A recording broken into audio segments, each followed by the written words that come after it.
అట్టహాసంగా ప్రారంభమవుతుంది. ఇప్పటికే జగన్మోహన్ రెడ్డి ఇలాగా అనుకుంటున్నటువంటి జిల్లా మొత్తం కూడా ఇప్పుడు పసుపుమయంగా మారింది. ప్రజలు కానీ, అభిమానులు కానీ, కార్యకర్తలు కానీ దండోపాధ్యాయులు వస్తున్నారు. ఇక్కడ వర్కింగ్ ప్రెసిడెంట్ గా లోకేష్ బాబు ఉండాలని క్యాడర్ అండ్ లీడర్స్ కోరుకుంటున్నారు. ఎందుకంటే చంద్రబాబు నాయుడు గారికి ఫుల్ టైం పార్టీ పెట్టేదానికి టైం ఉండదు కాబట్టి లోకేష్ బాబు కూడా యాడ్ అయితే బాగుంటుందని కార్యకర్తలు లిక్కర్ స్కామ్ సంబంధించి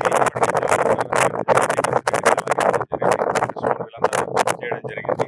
ఆ తర్వాత దీనికి సంబంధించి లబ్ధిదారులు కూడా అరెస్ట్ చేశారనేటువంటి వార్తలు వస్తున్నాయి. ఇప్పుడు సిఐడి దర్యాప్తు గురించి సిఐడి ఇన్వెస్టిగేషన్ చేసింది, ఏమేమి జరిగిందని బయట తీసింది.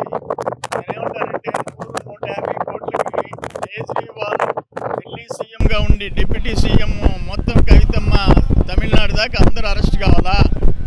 3200 కోట్లు ఇప్పటికి తేలింది.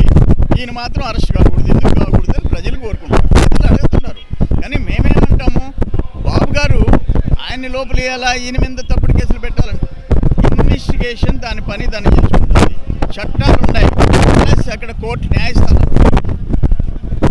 అంతేగాని బాబు గారు మేము గవర్నమెంట్ ఇంటర్ఫీర్ అయ్యి జగన్మోహన్ రెడ్డిని ఇరికించామని చెప్పం.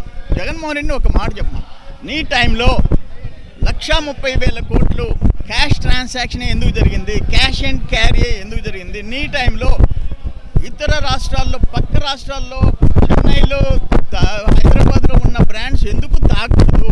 నువ్వు చెప్పిన ఎందుకు తాగి చావాలా? వీటన్నిటికీ జగన్మోహన్ రెడ్డి సమాధానం చెప్తానండి. ఊరికే నేను ఎడున్నాను అరెస్ట్ చేసుకో కాదు. ఎందుకు జరిగినాయి ఇంత బజార్లో వేసే పరిస్థితి ఎందుకు వచ్చింది? తాగిన వాళ్ళు ఎంతమంది చచ్చారు, ఎంతమంది ఈరోజు మంచాల మీద ఉన్నారు? వాటన్నిటికీ ఎవరు కారణం? ఎన్ని చావులు? ఒకవేళ ఈ కేసు ఏమైనా కానీ ఉన్నట్లయితే అరెస్ట్ చేసుకోవాలని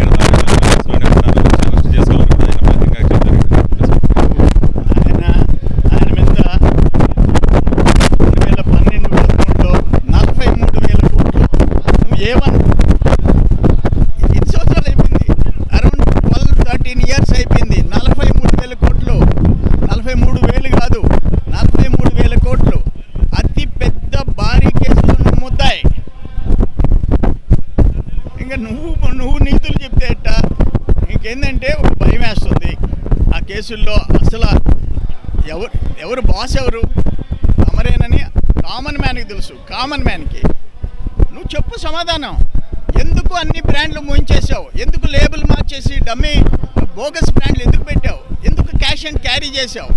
ఎందుకు జనాన్ని చంపావు? సమాధానం చెప్పాలి.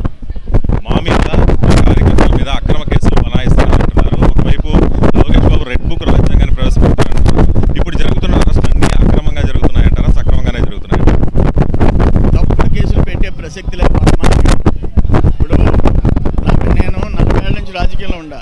ఎదురుమల్లి జనార్దన్ రెడ్డి పెట్టలే, రాజశేఖర రెడ్డి పెట్టించలే, ఆనవాళ్ళు పెట్టిలే. నా మీద 18 కేసులు పెట్టారు. మీ మాదిరిగా తప్పుడు కేసులు మేము తప్పుడు కేసులు పెట్టాం.